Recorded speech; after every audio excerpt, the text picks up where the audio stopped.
So yun mga paps, magandang umaga sa atin lahat ngayong araw ng linggo mga paps. Ayan yung mga halaman natin nagtamba, inaayos natin mga paps. Kasi nga, linggo ngayon walang deliveran, walang hahapot at wala rin tayong kapera-pera.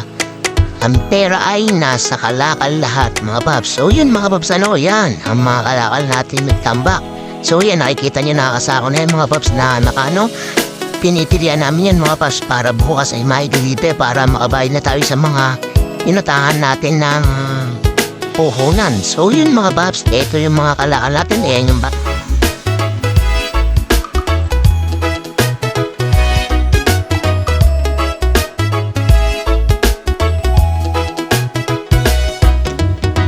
So ayun yung mga napilian natin, yung puti, dyaryo, tsaka yung mga waste nandyan mga paps, no? So yung mga paps, eto naman ang mga plastic natin, yung mga plastic bottles, gaya ng mga galon, mga banyerang sira, mga takip ng drum,